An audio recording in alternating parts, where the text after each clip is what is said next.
பாப்பா வாசனையா இருக்கணும்னு பாப்பாவோட ட்ரெஸ்ஸுக்கும் பாப்பாவுக்கும் பெர்ஃப்யூம் அடிக்கிற பர்சனா நீங்க? தயவு செய்து இனிமே இந்த தப்பை பண்ணாதீங்க. பாப்பாவுக்கு மட்டும் இல்ல, பாப்பாவை தூக்குறதா இருந்தா நீங்களுமே பெர்ஃப்யூம் அடிக்காதீங்க. இப்படி நீங்க பெர்ஃப்யூம் யூஸ் பண்ணும்போது அதுல இருந்து வர ஃப்ராக்ரன்ஸ்னால பேபிஸ்க்கு கஃப், ஸ்னீசிங்னு ஸ்டார்ட் பண்ணி ஆஸ்துமா, வீசிங் வரைக்கும் பெரிய பெரிய லங் இஷ்யூஸும் வர சான்சஸ் இருக்குங்க. பிகாஸ் இந்த பெர்ஃப்யூம் எல்லாமே வந்து ஆல்கஹால், சம் ஃப்ராக்ரன்ஸ் ஆயில்னு நிறைய கெமிக்கல்ஸ் யூஸ் பண்ணி தாங்க பண்றாங்க. ஸோ இதை பேபி இன்ஹேல் பண்ணும்போது அவங்களுக்கு நிறைய ரெஸ்பிரேட்டரி ரிலேட்டட் இன்ஃபெக்ஷன்ஸ் வருதுன்னு சொல்றாங்க டாக்டர்ஸ். அது மட்டும் இல்லைங்க, பேபியோட ஸ்கின் நம்மளோட ஸ்கின்னை காட்டிலும் ரொம்ப தின்னாதாங்க இருக்கும். ஸோ அவங்களுக்கு ஈஸியாக அலர்ஜிஸ், ரேஷஸ் இதே மாதிரி வரதுக்கும் சான்சஸ் இருக்குன்னு சொல்கிறாங்க. ஸோ அதுக்கப்புறம் தான் நானுமே கூகுளில் நிறைய சர்ச் பண்ணி பார்த்தப்போ தான் தெரிஞ்சிச்சு பெர்ஃப்யூம் யூஸ் பண்ணுறதுனால பேபிஸ்க்கு இவ்வளோ சைட் எஃபெக்ட்ஸ் இருக்குது அப்படின்னு சொல்லி. இப்போ ரீசெண்ட் டேஸில் பாப்பாவுக்கு நல்லாவே கோல்டு இருந்துச்சு. ஸோ டாக்டரை விசிட் பண்ணும்போது டாக்டரோட ஒன் ஆஃப் த கொஸ்டின், யாராவது ஃபேமிலியில் பெர்ஃப்யூம் யூஸ் பண்ணுறீங்களா அப்படின்றது தான்.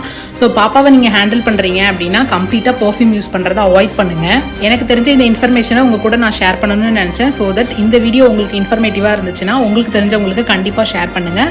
தேங்க்யூ, பாய்.